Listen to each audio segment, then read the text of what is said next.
pastor da Igreja Batista Parque Rio Branco, em Campos dos Goytacazes, no Rio de Janeiro, desde 2014, graduado em Engenharia de Produção pela Universo e Teologia pelo Seminário Teológico Batista Fluminense, pós-graduado em Ciências da Religião pela Faculdade de Teologia Integrada. Atualmente atua como presidente da Associação Batista Planinorte, casado com Simone e pai de Maria Eduarda e Luiz Felipe.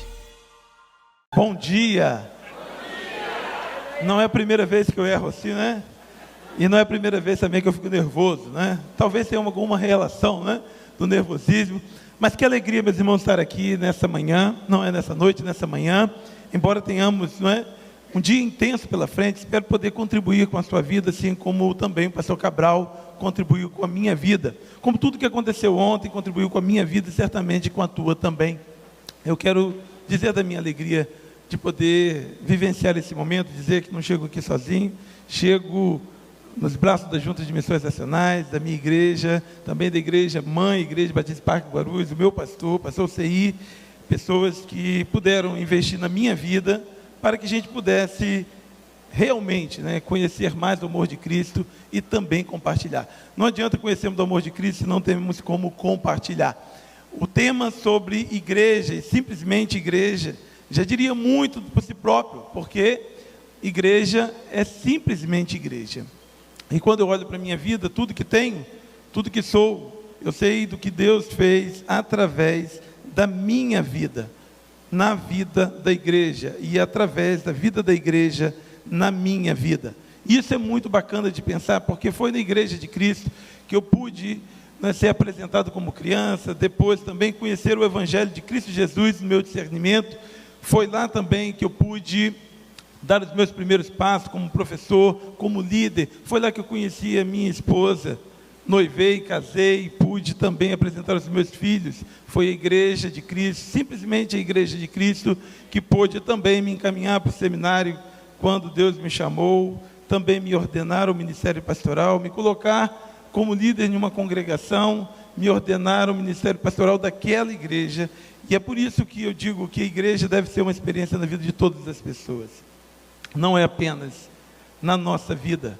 Há muitas pessoas que Deus deseja ser presente na vida dele. E por falar de coisas extraordinárias, a próxima imagem é a imagem da minha família, não é? Está ali a minha esposa, Simone, a minha filha, Maria Eduarda, meu filho, Luiz Felipe. É a minha família, família que eu tive a oportunidade de construí-la também dentro da igreja. O próximo slide tem a foto da minha família. Aliás, é o anterior. Aí, olha só, a minha família ali. Louva a Deus pela minha família, meus irmãos. Foi na igreja, simplesmente igreja. Eu conheci a menina mais linda da igreja. Não era uma igreja pequena, não. Era uma igreja de mais de 500 membros. E eu encontrei a mais bonita. E me casei com ela. Ela também encontrou o rapaz mais bonito. E ainda assim escolheu casar comigo. Olha só, que bênção de Deus, né? Eu fico com pena desse rapaz que era bonito lá, mas ela quis casar comigo, né? Igreja, simplesmente igreja. Eu quero compartilhar com você, pode voltar ao slide anterior, para ninguém ficar olhando a minha família, mas eu quero que você abra o livro de Atos dos Apóstolos, capítulo 9. E meus irmãos, esse texto mexe muito com o meu coração, porque mexe sobre os potenciais da igreja de Cristo, que muitas vezes nós não vemos. E muitas vezes porque estamos aqui, não estamos vendo o mundo que está lá fora. Mas esse texto nos mostra bem claramente sobre quando Deus deseja fazer algo extraordinário, Ele usa a igreja, seja na cidade, seja a igreja no lar, seja a igreja no indivíduo. E esse texto de Atos capítulo 9 vai falar sobre isso. Saulo, mantendo ainda ameaças de morte contra os discípulos de Jesus, dirigiu-se ao sumo sacerdote, pediu-lhe cartas para as sinagogas de Damasco, a fim de que, se encontrasse alguma daquelas seitas, quer homens, quer mulheres, os levasse presos a Jerusalém. Aproximando-se de Damasco, na sua viagem, de repente cercou um resplendor de luz do céu, e caindo por terra ouviu uma voz que lhe dizia: Saulo, Saulo, por que me persegues? Ele disse: quem és, Senhor? Respondeu-lhe o Senhor: eu sou Jesus, a quem tu persegues.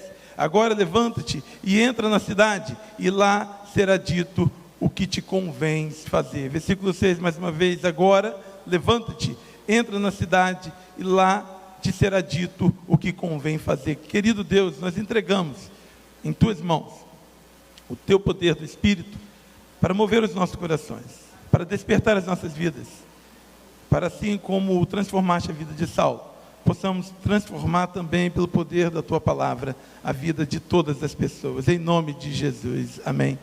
Meus queridos, esse texto é emblemático porque ele fala sobre a perseguição da igreja. Se nós olharmos o livro de Atos, os primeiros 6 capítulos é uma bênção, porque é a ordem de Cristo para a igreja obedece e a igreja começa a progredir, e agora ali tem grandes milagres de Deus na vida da igreja.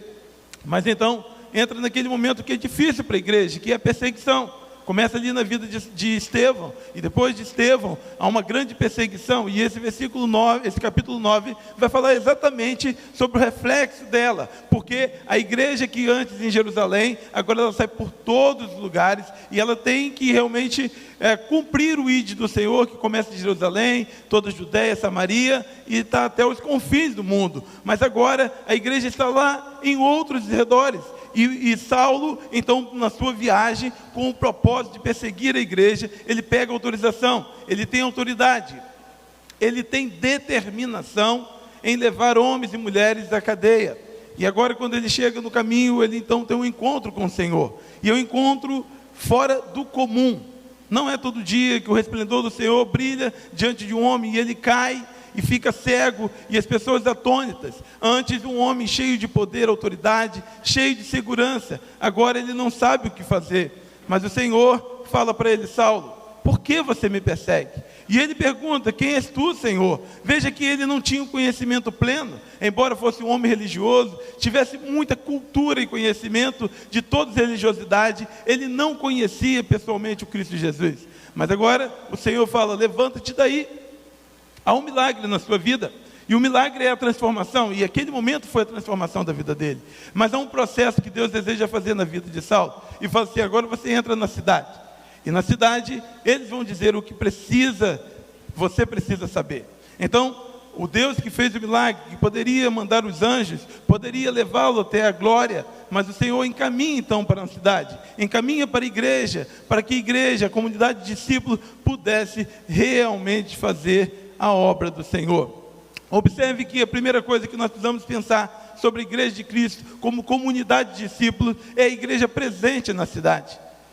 E nós estamos em uma cidade, uma das mais belas do Brasil, mas veja, meu querido, que em cada cidade há um propósito de Deus, há um destacamento de Deus para o cumprimento da sua promessa. Quando nós olhamos o que acontece na vida de Paulo, é que ele precisa encontrar a comunidade de discípulos. É propósito de Deus, é Deus quem determina isso. Deus fez o primeiro milagre, mas a continuidade do milagre é através da responsabilização da igreja.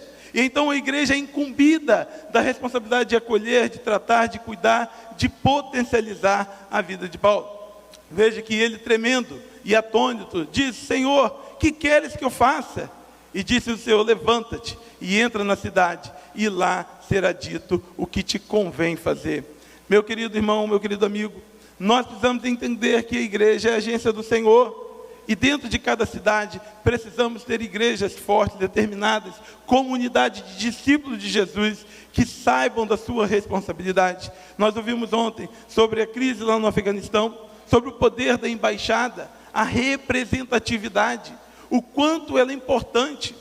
Imagine Deus, quando Ele salva as pessoas nas cristolândias, quando Ele salva as pessoas nos bares, nos prostíbulos, em tantos lugares, quando essas pessoas ainda atônitas, cegas como Saulo, eles perguntam: Senhor, que hei de fazer? O que Deus pode dar continuidade na vida desse homem, dessa mulher, dessa criança, a não ser dizer: entra na cidade, entra na comunidade de igreja, entra na comunidade de discípulos, porque eles saberão o que você deve fazer.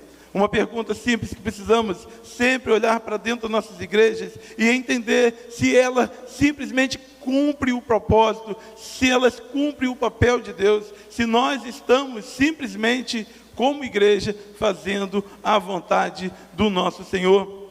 Há um perigo muito grande que as nossas igrejas, dentro das cidades, elas não estejam visíveis, a ponto das pessoas encontrarem a igreja.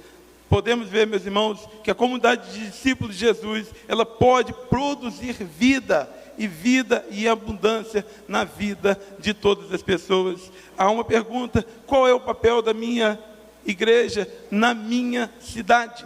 Deus envia aos perdidos, Deus envia os necessitados, e Deus tem sempre uma provisão.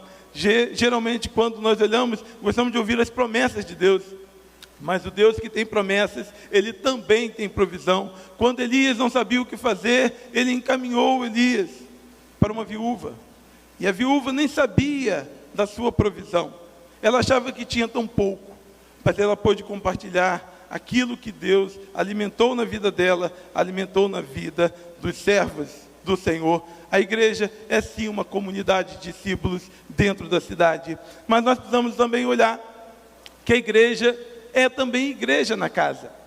É sim um destacamento numa cidade, mas é possível que algumas pessoas não consigam encontrar a igreja na cidade.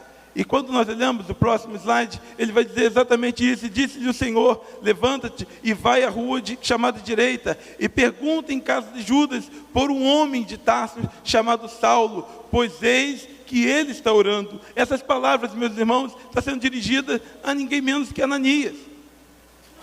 Ananias, ao mesmo tempo que Deus faz um milagre na vida de Saulo, Deus também levanta um discipulador, que é o Ananias, e corresponsabiliza ele, falando: Ananias, e ele diz: eis-me aqui, Senhor. E o Senhor fala: olha, você tem uma missão, você vai até a vida de Saulo, você vai até essa casa, e ele dá um endereço da casa, e nessa casa ele está orando, e depois de vencer a resistência até justificável de Ananias: Senhor, tu sabes que esse homem tem autoridade, tem poder, o que ele já fez na vida das pessoas.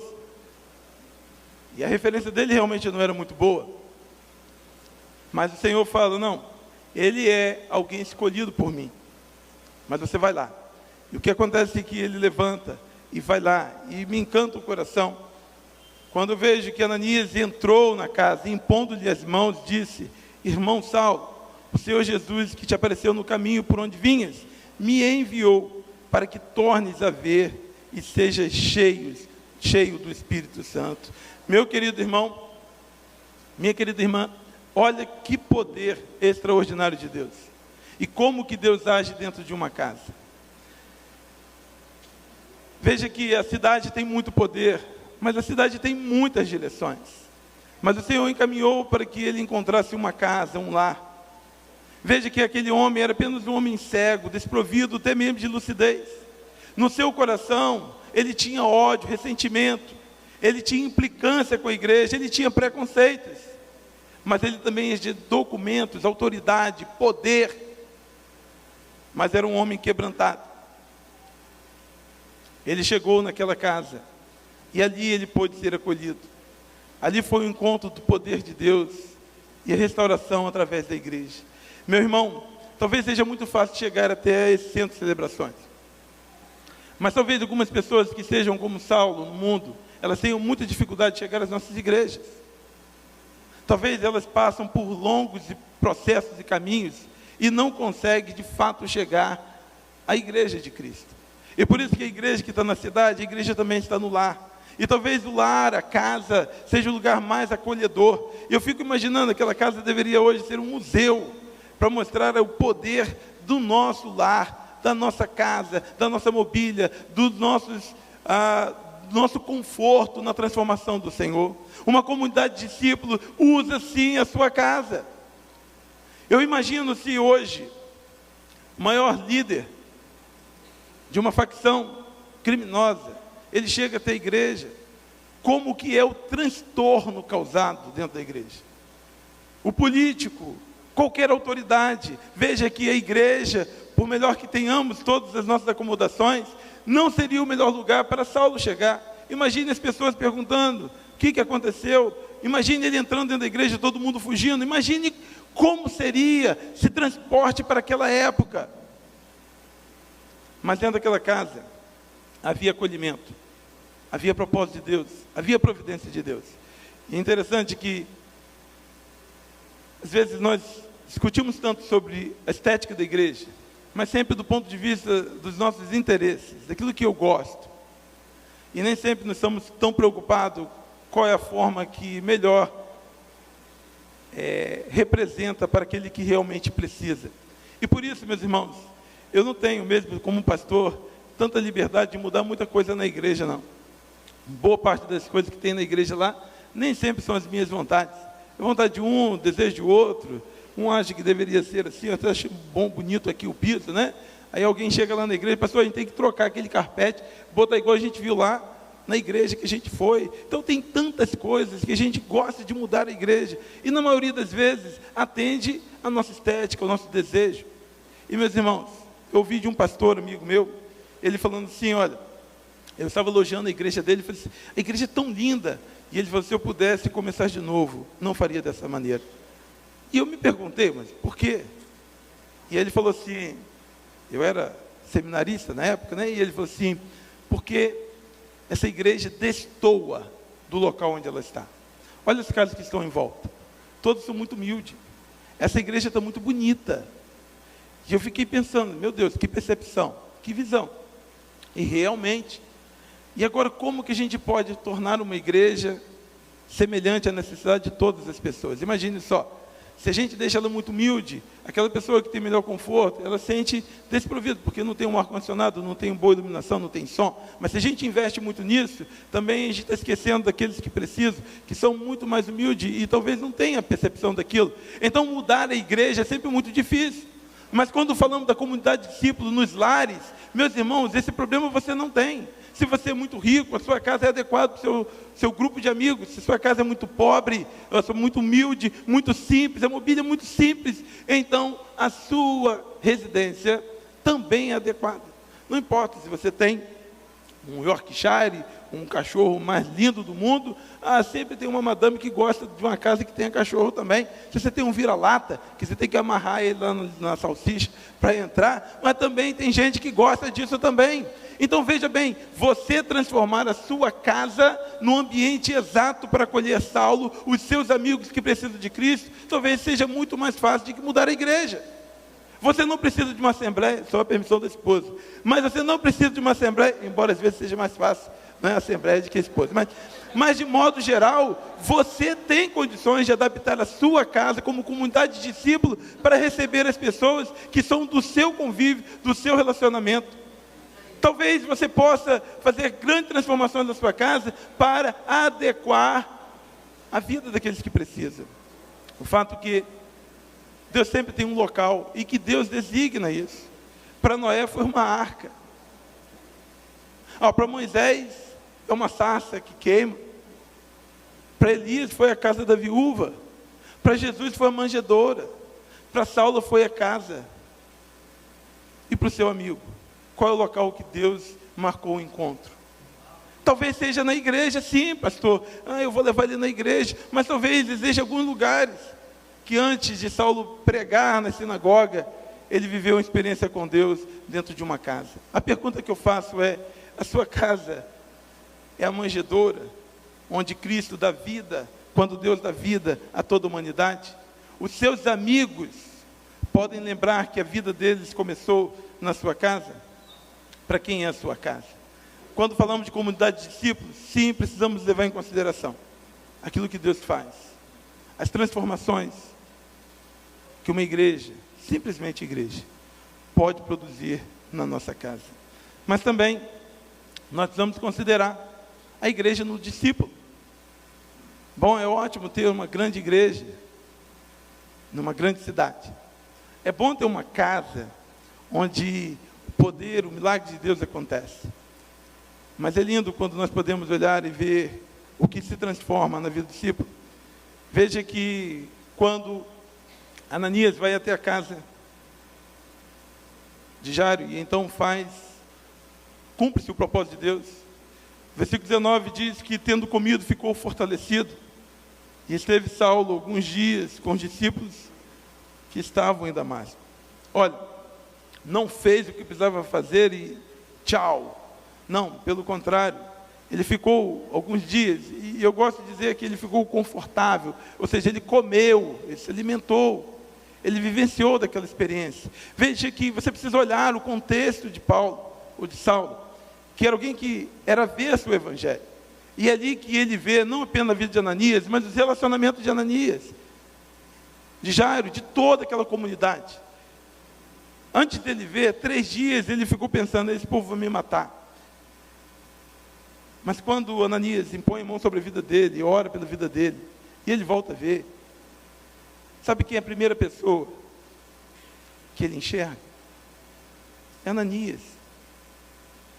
E eu fico me colocando no lugar de Ananias, ao olhar diretamente para a vida de Saulo.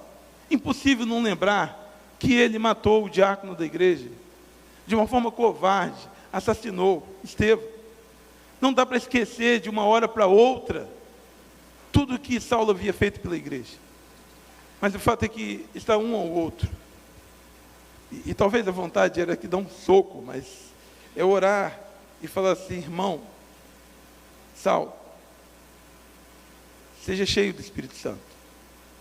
E quando ele abre os olhos e ele consegue ver, quem ele vê é Ananias. E se a gente pergunta, por que tanta intensidade de Saulo ao longo da sua história em pregar o Evangelho? Talvez tenha sido do que ele viu do resplandecer da glória de Deus, mas na forma como ele vê o perdão tácito da vida de Ananias na vida dele.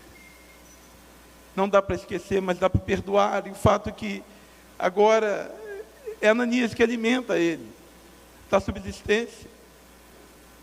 É Ananias que o batiza, e então fica com ele por um tempo. O versículo 20 vai dizer que, e logo na sinagoga pregava Jesus, que este era o Filho de Deus. Eu me encabulo sempre quando eu olho esse logo. O que é esse logo? Esse logo é como na minha igreja, 3 anos depois, né? Será que é igual a nossa igreja? 8 meses depois, qual é esse logo? Quanto tempo que Saulo começou a pregar nas sinagogas? Mas talvez seja um tempo bem menor do que nós esperamos, ou que nós estamos acostumados. Meu querido, ele foi batizado, ele foi discipulado. E o poder do discipulado na vida de alguém. Quando nós falamos de uma comunidade de discípulos, é que os discípulos têm a incumbência de discipular outras pessoas, é cuidar, apacentar. Então, o que Paulo ensina nas suas cartas, talvez nós ficamos tão impactados com o que ele fala aos romanos, aos coríntios, a todos, a Filemon, a Tito, mas sabe, talvez é muito do que ele viveu, e por essa experiência tão impactante, isso se transforma em cartas para a vida de outras pessoas. Então, falar do discipulado de Paulo é não esquecer do que Ananias e que Barnabé puderam produzir na vida dele. E talvez aquilo que vai acontecer na vida de tantas pessoas, a partir de você, tenha a ver com o que você aprendeu do próprio Senhor, mas através da vida de alguém. Veja, meus irmãos, quando Paulo começa a pregar o Evangelho, e as pessoas começam a persegui-lo, porque ficavam confusas, mas então decidem prendê-lo, e aí ele precisa fugir, e ele precisa voltar para onde? Para Jerusalém.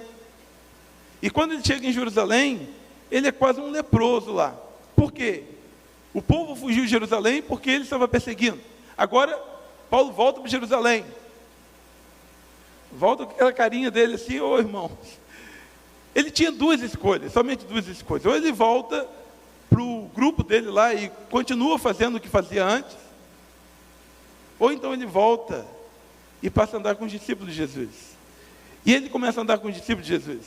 O que acontece é que os discípulos de Jesus, a Bíblia diz isso, né? Não vou ler o texto aqui, mas você vai observar, a partir do versículo 26, que então, quando Paulo chegou a Jerusalém, procurava juntar seus discípulos. Versículo 26. Mas todos os temiam, não acreditando que ele fosse um discípulo. Meu irmão, sinceramente, normal. Nada de extraordinário, nada diferente do que acontece na maioria das vezes dentro da nossa igreja. A gente tem dificuldade de acreditar nos processos de transformação. Mas o fato é que Barnabé, então segura pela mão dele e começa a andar com ele. E é o versículo 27 que diz: então Barnabé, tomando-o consigo, o levou aos apóstolos e contou-lhe como no caminho ele vira o Senhor e como transformou a vida dele. Veja bem, meu querido, não foi um e-mail, não foi um WhatsApp, mas ele tomou para si, tomou consigo e andou. Isso me faz pensar que andar sozinho dentro da igreja é quase um pecado, mediante a mutualidade que existe na Bíblia, uns com os outros. Mas o fato é que Barnabé assumiu para si a responsabilidade de andar com um cara que tinha a pior imagem, para transformá-lo num discípulo de Jesus, a ponto de chegar até a vitória. Eu sempre que falo sobre esse texto, me lembra de uma pessoa. Alguns anos atrás, passei no concurso para a Petrobras e fui embarcar. Eu tinha saído de uma grande empresa multinacional, e eu gostava muito dela, porque era uma planta nova, tudo novinho. E eu fui para uma plataforma da Petrobras, e o primeiro embarque, eu não conhecia ninguém, eu nem sabia muito bem o que eu ia fazer. O fato é que quando eu cheguei lá, eu me decepcionei muito, mas muito mesmo. Eu não senti... Você sai de um ambiente que todo mundo é teu amigo, e que você é líder, e de repente você chega em um lugar em que todo mundo olha para você com desconfiança. E eu confesso a você que, naquele dia, eu fui para o camarote, que é, na verdade, as dependências de uma plataforma de petróleo, e orei ao Senhor, falei: Senhor, eu não vou reclamar por um ano. Daqui a um ano, eu volto a falar contigo sobre novos rumos da minha vida. Porque eu tinha certeza que ali eu não queria ficar. E os dias passaram, e sabe, você não ter sabor, você não ter gosto, você não vê graça em nada daquilo. E aí o fato é que, lá no final do meu embarque, eram 14 dias, embarca um camarada chamado Popeye. O nome dele é Marco Aurélio Ribas Rosa, mas todo mundo chamava de Popeye. Tamanho era o apreço que ele tinha por unidades marítimas. Ele sentia realmente um grande marinheiro, e era uma grande pessoa. O fato é que ele chegou, se apresentou para mim, eu já até me assustei, né? Que eu estava me sentindo tão mal com a indiferença das pessoas, que alguém me dá bom dia, já, opa, que coisa boa, né? E ele falou assim: ô garoto, né? Na época eu era um pouco mais novo, e ele falou assim: garoto, já te apresentaram a plataforma? Eu falei assim: não. Ele falou assim: então no final da tarde hoje, nós vamos rodar a plataforma. E foi o que ele fez. No final da tarde, ele pega então e começa a andar na plataforma. E meus irmãos, eu sinceramente, era tudo que eu estava mais frustrado. E eu via as coisas enferrujadas, eu falei assim: se isso aqui não explodir, eu vou morrer de teto se eu encostar aqui. Eu estava olhando aquilo com uma aversão da vida, porque eu me sentia traído. Eu olhava pela televisão, os comerciais da Petrobras, e tudo verdinho, tudo pintado. E aí quando você embarca lá, o negócio tudo enferrujado, eu nunca olhei que ali era a oportunidade de eu fazer um bom trabalho e restaurar. Eu sempre olhava assim: rapaz, que negócio mal cuidado. Mas o fato é que papai andou comigo, e ele foi a todos os lugares comigo. E a forma como ele falava das coisas, não tinha como não me deixar apaixonado. Ele falava dos equipamentos, e ele começou a separar tudo, faltar energia na plataforma, a vida na... Eu falei: vida? A vida na plataforma começa com essa bombinha, a gente coloca diesel, liga ela, ela vai alimentar aquele circuito. E eu comecei a achar interessante. E ele falou assim: olha, essa aqui é a máquina que a gente vai trabalhar. Aí a gente usava, né, turbo compressor A e turbo compressor B. Ele falou assim: essa aqui é a Ariel. Ariel? Essa aqui é Berenice. Eu falei: o cara dava nome, sabe? O cara dá nome para os equipamentos. Olha, essa daqui é mais sentimental, ela precisa um pouco mais de atenção, ela é mais instável. E aí eu falei assim: meu Deus, esse cara humanizou demais as coisas aqui na plataforma. Mas essa era a paixão dele. E depois ele leva lá: vamos lá conhecer as autoridades da plataforma. Ele me levou para o coordenador de manutenção, o Geplat, o gerente da plataforma. E ele chegava e falava assim: olha, deixa eu apresentar vocês aqui. Esse daqui é o nosso novo colaborador, é um cara com muita experiência, vai revigorar a nossa plataforma. E eu olhei: ele está falando de quem? Ele quer dizer de quem, né? E aí, rapaz, ele falou assim: olha, esse aqui... olha, eu sei que depois de 2 horas, eu não estava chamando de Ariel e Berenice, não, mas eu já tinha decidido que ali eu faria da minha morada. E eu fico pensando, quando as pessoas entram dentro da nossa igreja, sem discipulado, você acha que tudo é muito bonito, você acha que é lindo, mas quando a pessoa se convence que ela tem que levantar, porque todo mundo levantou, todo mundo senta, e ela fica de pé, não é? Aí quando alguém fala assim, vira para o irmão ao seu lado, aí ela fica olhando para quem que eu olho, né? O que eu falo? Então, é um ambiente muito estranho para quem não é da igreja. Quem não fala o evangeliquez, como eu e você. Um dia, talvez ela fale, mas talvez um dia, ela decida voltar para Jerusalém e vai se juntar àqueles que fazem sentido para a sua vida. Mas o discipulado, Ananias, Barnabé, puderam mostrar para ele que a melhor coisa do mundo era investir a vida no reino de Deus. O texto diz que, e logo ele começou a pregar na sinagoga. Eu imagino, quando Saulo estava perguntando para Ananias, Ananias, essa roupa está boa para poder pregar? Eu passei gel no meu cabelo 2 vezes, meus irmãos, para pregar aqui. Escovei o dente 2 vezes. Eu disse, Senhor, eu não lembro mais se eu escovei, eu não sei se... Sabe, quanto nervosismo a gente fica aqui para falar para vocês? Agora imagine Saulo falar para os judeus e que ele virou de time. Agora imagine só. E assim, eu posso, quando eu digo que eu chego aqui nos braços da Junta de Missões, é o carinho, é a oportunidade. Meus irmãos, você acha que o pastor Samuel, pastor Fabrício, pastor Brandão, está com poucas opções para pregar aqui, para me convidar? Não é. Eles têm muitas. É oportunidade. É carinho, é cuidado. É pessoas que sabem das minhas limitações, mas sabem do meu coração. E as pessoas confiaram na transformação da vida de Saulo e deram oportunidade para ele. Eu fico imaginando Ananias falando assim, vai meu irmão, vai, capricha, esse texto aí é bom, mas chama para ação, né?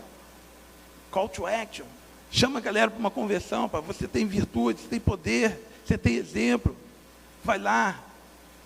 Imagine depois Saulo perguntando a Barnabé, e aí, como é que foi, cara? Cara, foi muito bom, rapaz, gaguejou muito, mas foi muito bom, foi excelente, foi muito legal.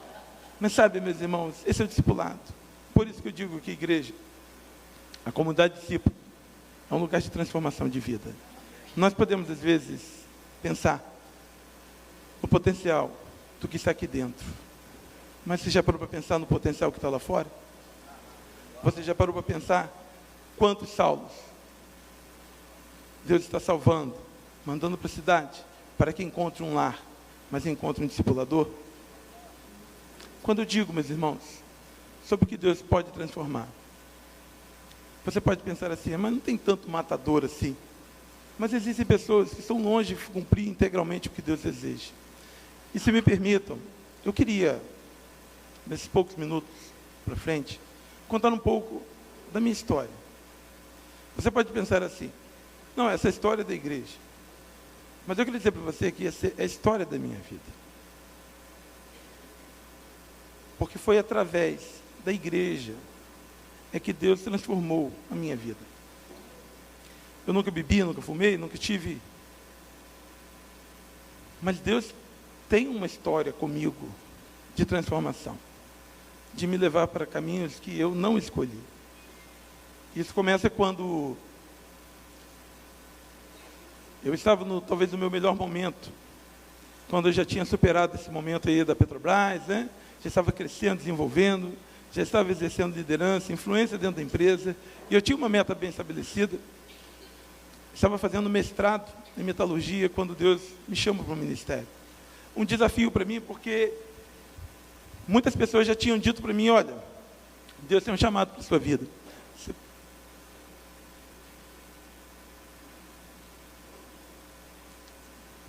Olha, e eu cria nisso. Só que eu cria do meu jeito. Assim, e eu falo com todo o coração.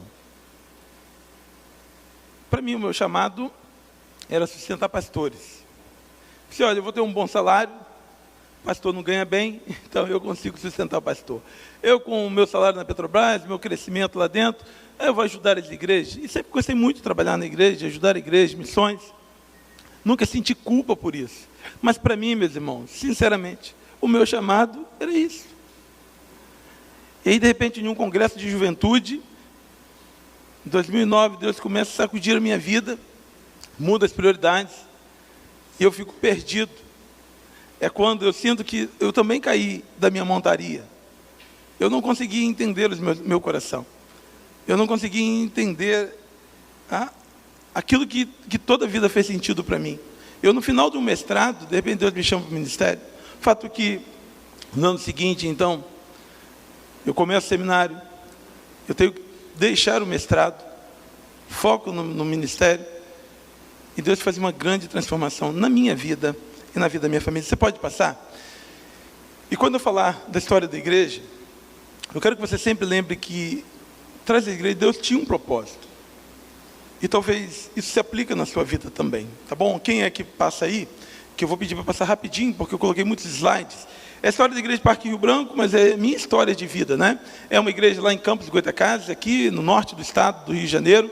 E aqui nós estamos vendo aqui os primeiros passos da igreja, né? Quando vou para o seminário, então, a igreja me designa para cuidar dessa congregação. Era, na verdade, um ponto de pregação. Em 2012, é um grande momento da minha vida. Embora eu já tinha liderado, inclusive, juventude da associação, da convenção do Estado do Rio de Janeiro, mas eu nunca tinha chegado para uma pessoa e pregado o evangelho assim, olha, deixa eu apresentar para você o plano de salvação. Eu fazia de uma forma indireta, com a gestão do processo, mas nunca cara a cara. Esse momento foi extraordinário na minha vida, porque me pôs em contato, depois de sair de executivo da juventude do Estado do Rio de Janeiro, para então lidar com os nossos queridos irmãos. Era uma missão, tínhamos 6 pessoas. E, meus irmãos, que tempo precioso de Deus me ensinar.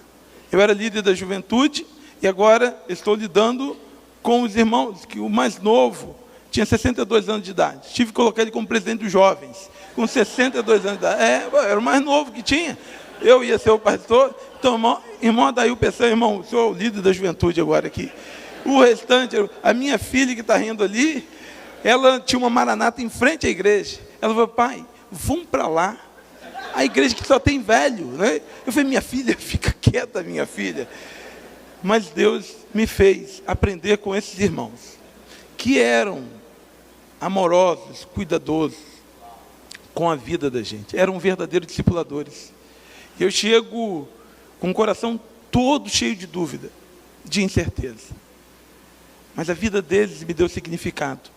E por isso que a comunidade de fé, ela transforma. E esse lugar aí transformou a minha vida. Um amigo falou assim, rapaz, não dá para entender, você estava na Juberge, agora você está aqui, né? E eu tinha que abrir a igreja, eu tocava, né, o teclado, Simone cantava, era a nossa realidade ali na igreja, a gente fazia tudo. Eu chegava, abria a igreja, ligava o som, né, regulava, e depois estava falando, de repente, para um pouquinho, irmão, vai lá, regula, baixa um pouquinho, aumenta um pouquinho, né? E tocava, eu tocava 2 músicas, e o irmão Adail falou assim, que benção, chegou um seminarista que é músico. Eu falei assim, meu Deus, né? Eu tocava 2 músicas, Corpo e Família e Firme na Promessa. As 2 únicas músicas do cara. Imagine só, meu irmão, você chegar na igreja de Parque Rio Branco e falar, vamos cantar Firme na Promessa, você vai ver os irmãos fazendo uma cara triste assim, mas não é que eles não gostam da música não, porque eles cantaram a cota toda, só na eternidade, quer dizer, porque todo domingo, para não ficar igual, um domingo cantava Firme na Promessa, depois Corpo e Família, no outro domingo, Corpo e Família e Firme da Promessa. Vai ficar um pouco diversificado. Mas essa igreja amou, teve paciência, cuidado, cuidou de mim, da minha esposa, dos meus filhos, e a gente pode crescer, pode passar aí. E aí entra um momento muito especial, que é a Junta de Missões Nacionais. Quando a gente chegou em torno de 20, 25, eu achava assim, meu Deus, eu não dou conta dessa igreja. Porque eu trabalhava, né, embarcado, então ficava dias fora, dias na igreja, então era muito difícil conciliar, e eu ficava pensando assim, eu não dou conta. E eu comecei a procurar algumas coisas que pudessem, ferramentas para facilitar. E eu nunca tinha ouvido falar, né, de igreja multiplicadora. Mas eu comecei a procurar sobre células. Quando eu procurei, E aí o pastor João Marcos, um amigo, ele falou assim, olha, a junta está acabando de lançar. Nós estávamos no mês de março, em janeiro tinha sido lançado o projeto de igreja multiplicadora. E ele me deu os livros. Sabe aquele presente que talvez muda a história da sua vida e da igreja?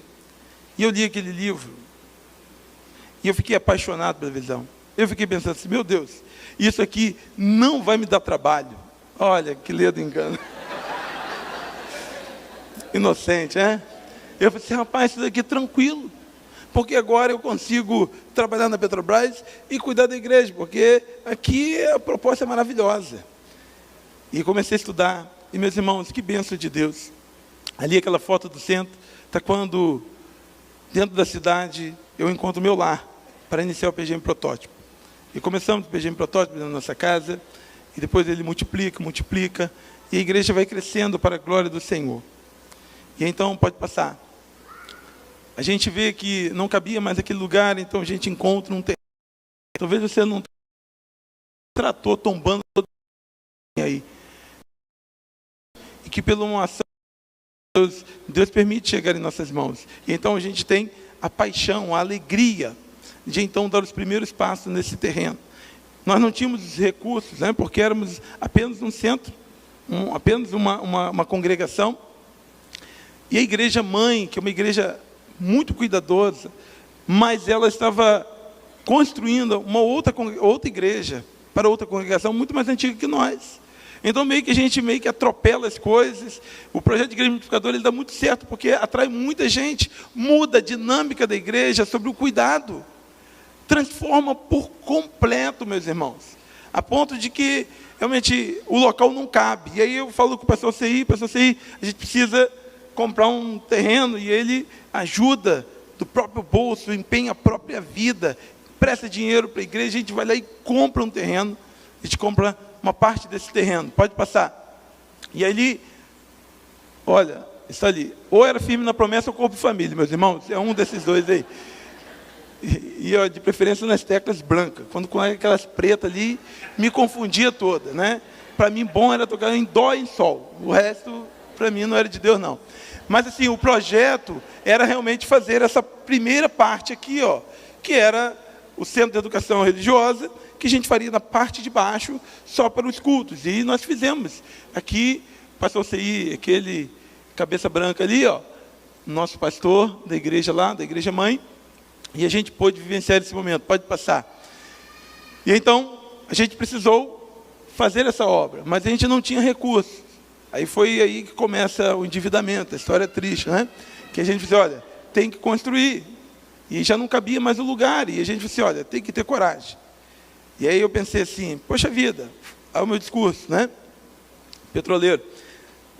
Se a Petrobras descobre que tem petróleo aqui, ela não tem dinheiro, ela põe financiamento, ela põe dinheiro em qualquer lugar, mas ela vai perfurar aqui e vai tirar o petróleo daqui. Ela não vai deixar o petróleo aqui. E se eu sei que dentro dessa cidade tem muitas pessoas que precisam converter a Cristo, eu não vou me omitir também de a gente dar um passo à frente. Ainda que essa igreja que vai chegar, ela que vai pagar essa conta e que vai construir essa igreja aqui. E então nós tomamos a decisão, pegamos dinheiro, né, emprestado, e aí Deus abençoou que nós começamos essa obra aqui, mais ou menos no mês de abril e maio. No mês de outubro, nós, pode passar, nós podemos organizar a igreja, 17 de outubro de 2014. Foi um dia de grande alegria para nós, de organizar a igreja, pôde ser, né, consagrada. E aí, então, eu tive a alegria, né, de ser convidado pela igreja para ser o pastor da igreja. Bom, pode passar. O tempo foi passando, e a igreja foi crescendo, foi desenvolvendo. Esse aqui é o presidente do jovem, irmão Dail. E a igreja foi crescendo, né, aumentando, está vigoroso, está firme até lá. Tem gente da igreja aqui, irmã Lucilda sabe disso, né? É o líder da igreja. E então nós podemos crescer, batismos acontecendo, e nós pensamos assim, está tranquilo, porque nós pegamos um empréstimo para 4 anos. Então, nós tínhamos um bom tempo aí para poder pagar essas dívidas aí, e a gente ia construindo. Pode passar. Mas aí, chega o tempo, a igreja cresce. Eu falei assim, e agora? Não é? Tentamos fazer 2 cultos, não deu, não deu para poder dar ritmo a isso, né? E então a gente falou assim, olha, precisamos avançar um pouco mais, pode passar. Então o que a gente pode fazer? Pensar em um espaço maior. E aí foi quando a gente comprou mais 2 terrenos do lado, compramos essa tenda, e mais uma vez, algo desafiador. A gente não tinha terminado de pagar, porque nós estamos falando em 2017. Nós ainda estávamos pagando a construção anterior. Pastor, e aí, faz o quê? Agora a gente põe mais empréstimo, né? Vamos. Meus irmãos, dever eu sei, pagar eu estou aprendendo, mas fazer dívida, se o irmão precisar de consultoria, eu sei. Mas esse lugar aí foi um desafio para a gente, porque a gente precisava de algum lugar rápido também, para poder aumentar a capacidade da igreja. E aí a gente foi lá, comprou aqui em São Paulo, uma tenda em 3 dias, ele levantou lá, não é? E a gente pôde começar a cultuar ao Senhor nesse tempo aí. Foi um desafio, e a tenda, uma tenda de 300 metros quadrados, 320 metros quadrados, e a gente pôde aumentar muito a capacidade de culto ao Senhor. A gente fez, agora fica tranquilo, a gente paga essa parte, a outra a gente paga mais para frente, né? E a gente vai pagar. E nós estamos falando aí de 2017, e o que acontece? A igreja cresce de novo. Mas aí vem a pandemia, e a pandemia muda todas as coisas. A gente não sabe nem por onde começar. A igreja some, e eu fiquei pensando, meu Deus, se isso é uma dificuldade dos pastores experientes, que dirá eu, pastor novo? E aí, meus irmãos, mais uma vez, você que vive igreja multiplicadora, você sabe o que é isso. É você fazer um monte de planejamento, e na verdade, quando você vai olhar, as pessoas já estão sendo cuidadas.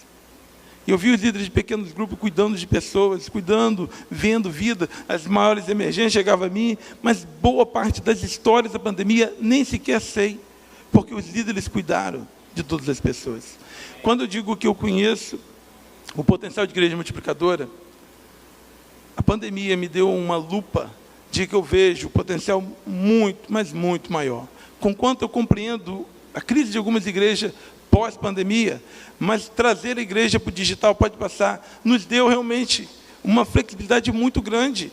Tudo ficou online, a classe de EBD, os nossos PGMs, e aí de repente, né, tudo que a gente fazia era conexão, e eu via a vida da igreja, e eu queria de alguma forma controlar, mas quando eu ia lançar uma ideia, não, isso a gente já está fazendo já.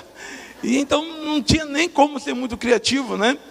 E aí a igreja foi fluindo, e aí depois que passa esse momento, a igreja começa a voltar. E eu começo a notar assim, que eu não conheço você não. E aqui dali também não conheço não. E começa a vir muita gente, e essas pessoas estão vindo dos relacionamentos, estão vindo dos pequenos grupos, estão vindo dos cultos online. E a igreja pode passar, começa a crescer, e aí começa, mais uma vez, o revigorar ainda, dentro da pandemia, os nossos batismos, né? As pessoas com máscara, e tudo acontecendo na igreja, e a igreja volta a acontecer, e a gente faz um culto, agora não, tem que fazer 2 cultos, agora nós estamos fazendo 3 cultos, fizemos uma extensão de culto transmitido para uma tenda do lado, e aí, meus irmãos, eu falei assim, agora não cabe mais, e agora vai fazer o quê? E agora? Vamos dever.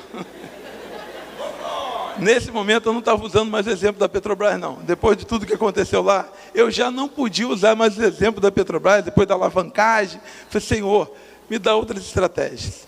Pode passar, mas a igreja não podia ficar a mercê das suas limitações. O sapato não pode dizer o tamanho do pé. E Deus nos deu uma visão que, no ano 2020, nós falamos, em 2021, vai ser o ano da superação. E sabe, tudo que você ouvia, em todo lugar, é superação, mas aquele negócio de, nós vamos recuperar. E eu tinha no meu coração, e eu pedi para a pessoa que fez o logo, falei assim, ó, coloca separado, porque eu quero uma superação. Eu não quero recuperar nada, não. Eu quero novo. Eu quero uma superação. Eu quero um super agir de Deus, mas eu quero uma super ação no meu casamento, eu quero uma super ação na minha igreja, eu quero uma super ação no PGM, eu quero uma super ação na minha liderança. E Deus nos deu. Eu não imaginava o tal, mas a gente ainda em fevereiro, pode passar, nós fizemos um levantamento da igreja.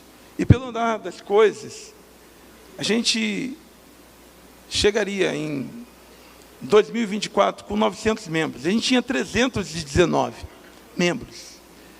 Não frequentadores, mas membros, né? Porque quando você tem 300 frequentadores, 300 membros, e a igreja está crescendo, o número de frequentadores é muito mais, muitas vezes chega o dobro disso. E nós temos 320. Pela projeção que eu coloquei do histórico da igreja, nós vamos chegar em 2024, quando nós completarmos 10 anos, com 910 pessoas. Quantos frequentadores vamos ter? Então, o que a gente vai fazer? E a gente começou a ver todas as dificuldades. Falei, mas vamos olhar a nossa finança. A nossa finança nos deu muito ânimo. Porque eu gosto de tabela, né? Engenheiro gosta de tabela, né? E eu vi que a média, no ano de 2020, que foi a maior de toda a nossa série, dava R$34 mil de entrada. E eu falei assim, o que faz com isso? O que faz com isso? Mas ainda assim, nós colocamos diante de Deus. E Deus abriu porta, meus irmãos. Pode passar. E aí, quando nós olhamos, cuidado com quem você empresta os seus ouvidos, porque se Deus planta uma semente no teu coração e você começa a emprestar o seu ouvido para pessoas que não têm compromisso com o mesmo Deus, eles vão desencorajar você. Eles vão fazer você olhar para o que o pastor Cabral falou, para a realidade, e não para a verdade. E eu louvo ao Senhor, porque uma das pessoas que me encorajou, né, foi o pastor Brandão. Eu lembro de falar sobre uma possibilidade. Eu passando na rua, vi um terreno, em um lugar destacado, realmente a igreja é em um lugar de comunidade, onde tem realmente... O problema não é só o tráfico, é o problema do conflito dos tráficos. Porque se tem um lugar que só tem um tráfico, o lugar ainda fica em paz ali, mas você tem conflitos, então tinha lá, né, duas facções, então isso trazia muitos problemas para a igreja, para as pessoas ficarem na igreja. Pessoas de um local não podiam vir na igreja, porque ela estava em local de outra facção. Então, veja bem, Deus nos deu a estratégia de um lugar diferenciado.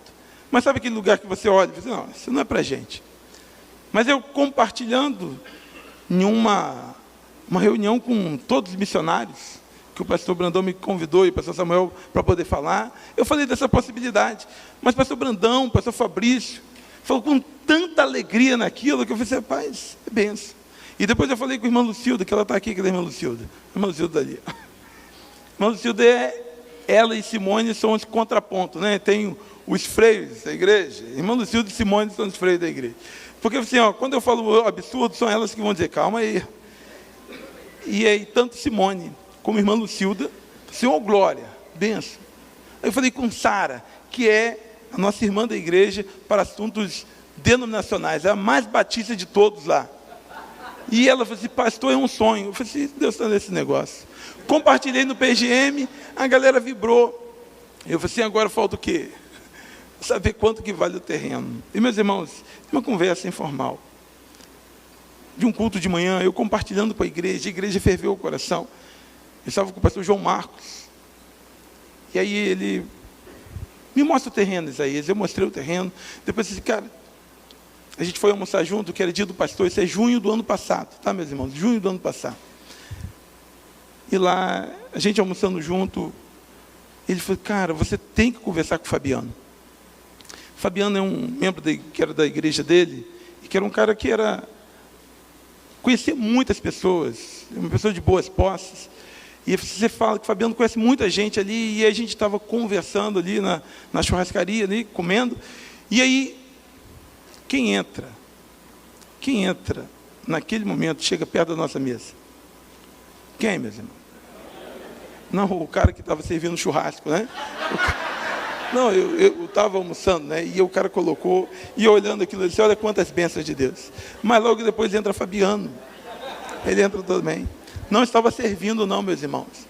Mas ele disse, Fabiano, é de Deus. A gente estava falando de você aqui agora, rapaz. Eu disse, olha, para não atrapalhar o seu almoço, amanhã vamos ligar. E quando ligamos, ele viu o terreno. E ele falou assim, pastor, você é mais louco que eu imaginei. E fomos ver o terreno. Custava 4,5 milhões. Para quem tem 34 de receita, né? Uau! Uau! Era o que eu esperava.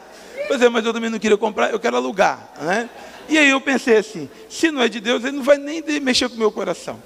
E aí quando ele foi ver o aluguel, o valor do aluguel, meus irmãos, R$4 mil. Aí cabe dentro da realidade. Aí eu fiquei desesperado, falei assim, meu Deus, e agora? E Deus foi dando as condições. E foi julho e agosto, tempo de grande negociação, para fecharmos um acordo para aluguel do terreno e construímos a igreja aí. Pode passar. E realmente, Deus, no dia 22 de setembro, no dia do culto missionário, da nossa campanha, no dia 4 de setembro foi o dia do culto que nós estávamos no terreno orando, agradecendo a Deus por aquele terreno, porque a gente tinha acabado de assinar o contrato. E nós falamos assim, nós não vamos interromper a nossa campanha de missões, porque nós temos outro desafio, porque a alma que mora aqui no Rio Branco não é menos importante que a alma que mora lá na comunidade Ribeirinhas. Não é menos importante que está na Cracolândia. Não vamos fazer uma missão diminuindo a outra. Nós vamos cumprir a nossa agenda, nós vamos fazer a nossa campanha de missões nacionais. E Deus vai nos abençoar. No dia 4 começamos a campanha, no dia 22 de setembro nós começamos a obra. Meus irmãos, quando eu digo que a igreja transforma a vida, porque eu não faria isso por mim. Eu nunca fiz uma loucura dessa por mim. Mas uma igreja com 34 mil de receita, assinar um contrato de 4 anos do aluguel de terreno e colocar 900 mil reais de empréstimo para construir isso daí, fora o que ela já estava pagando, a igreja tem que ter um propósito muito grande. E nós não tínhamos certeza nenhuma. Era uma igreja de 300 membros. E na Assembleia, não teve um voto contrário. Para ser honesto, teve uma abstenção. Mas ele falou, pastor, eu não sou contra, eu só tenho muito medo. Eu falei, meu irmão, eu também. Eu entendo você. Mas a igreja foi unânime. E nós pode passar, podemos construir. E no dia 22 de setembro, começando, no dia 27 de novembro, nós podemos organizar ou inaugurar esse tempo. Pode passar aqui. Aqui está o nosso presidente da convenção na época, pastor Eliudes, que está aqui também, né? Pregou o Paulo César Baruch, fez até um dueto com o Paulo César Baruch lá, o pastor Eliudes. Aqui o pastor CI, o presidente do jovem lá, né? E o que Deus fez nas nossas vidas, pode passar. Hoje, essa igreja hoje, né? Pode passar, pastor Felipe está aí também. A nossa alegria de servir ao Senhor, pode passar. E é muito bom quando algumas pessoas, pastor, tinha que ser maior. Eu falei, meu irmão, 750 metros quadrados, pastor, faltou fé, pastor. Tinha que ser maior, não é? Eu falei, meu irmão, calma que outras coisas virão. Isso é um desafio de fé, meus irmãos. E para a glória do Senhor, Deus tem suprido a igreja. A igreja não para de crescer, não é? E a gente já comenta sobre o crescimento da igreja, porque realmente, né, para os eventos principais, a igreja já começa a ficar apertada, né? A gente veio um desafio que é do Ministério Infantil, e aí pode passar, e a gente teve que também, além do que já tínhamos, levantar outra campanha, construir, desmontar a tenda de lá, construir ela aí, e nós já louvamos ao Senhor, porque nós já estamos com o Ministério Infantil, uma igreja para crianças, o que antes era a nossa igreja, agora é a igreja só para as crianças, né? Então, para a glória do Senhor, nós louvamos ao Senhor, né? Podemos fazer o projeto de assistência social da igreja, pode passar, nosso projeto Viver, né? E nós pensamos assim, o que vem pela frente, né? O que podemos esperar? A igreja na cidade, a igreja dos lares, mas a igreja na vida. E quando nós olhamos, pode passar, eu olhei isso essa semana, e eu não tinha observado, pelos dados, olha o crescimento. Dali, daquele pico que sobe agora, é o pico, depois que a gente mudou de lugar. Pode passar. Então, essa é a igreja de comunidade de discípulos. Eu não sei o que vai vir ano que vem. Talvez eu chegue aqui, irmão, agora tem mais dívida ainda, né? Mas sabe, meus irmãos, muito mais de que um prédio, de que uma estrutura, é a transformação na vida. E talvez algumas pessoas falam assim, pastor, é uma transformação da igreja. Não, é o que Deus transformou na minha vida. Porque no meio disso tudo, muitas pessoas diziam assim, é tranquilo também, né? Você tem seu emprego, você trabalha na Petrobras, e muitas pessoas falavam por muito tempo, a Petrobras abençoou muito a igreja, e eu sempre disse, a igreja abençoa muito a Petrobras. A Petrobras foi muito abençoada com o meu trabalho, com o meu desenvolvimento, com o meu empenho.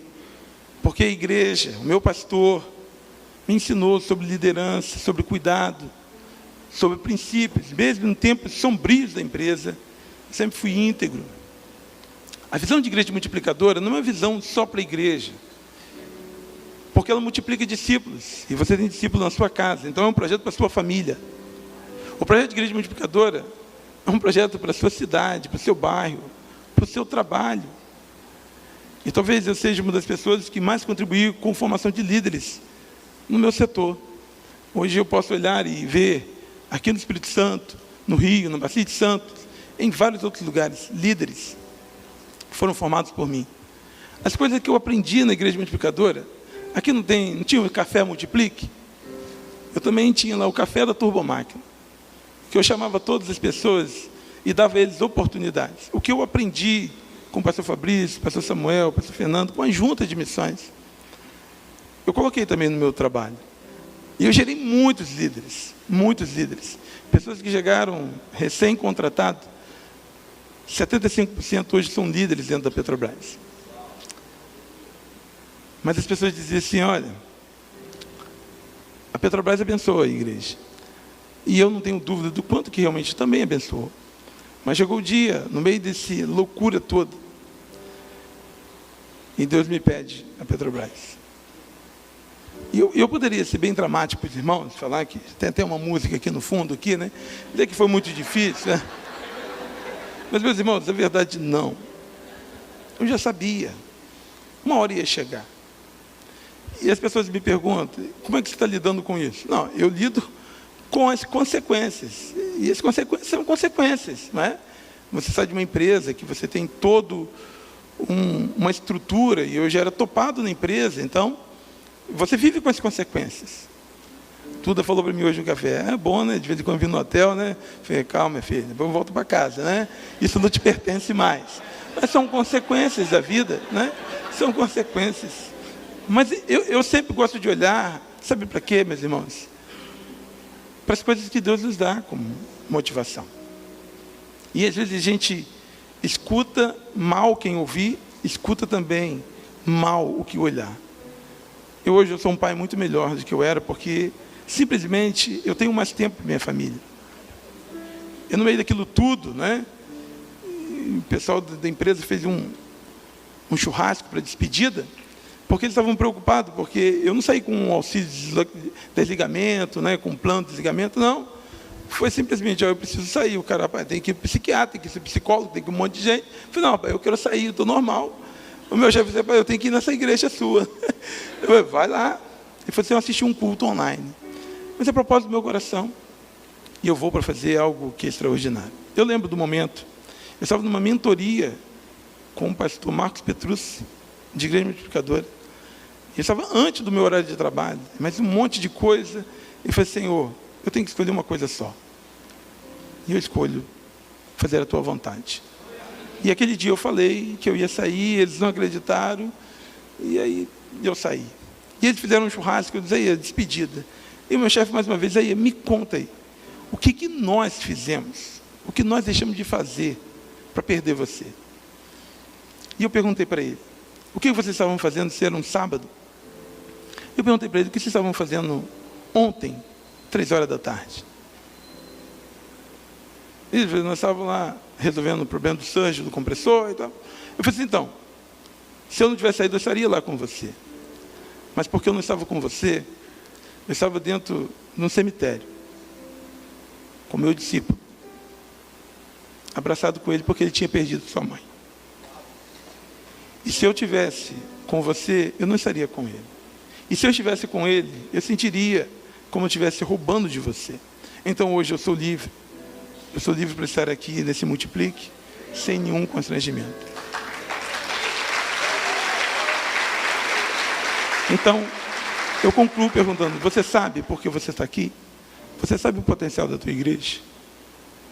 Você está disposto a viver as consequências das suas decisões?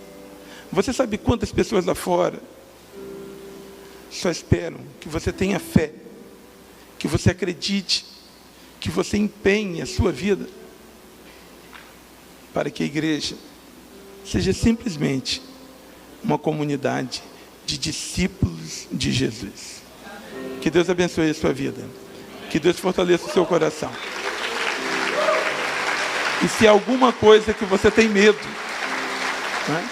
Eu não sou exemplo de dívida não, né, meus irmãos? Mas eu quero tranquilizar os irmãos, que nós estamos muito bem, né? A igreja está pagando todas as suas prestações, né? Já tem gente querendo que aumente a dívida. Calma.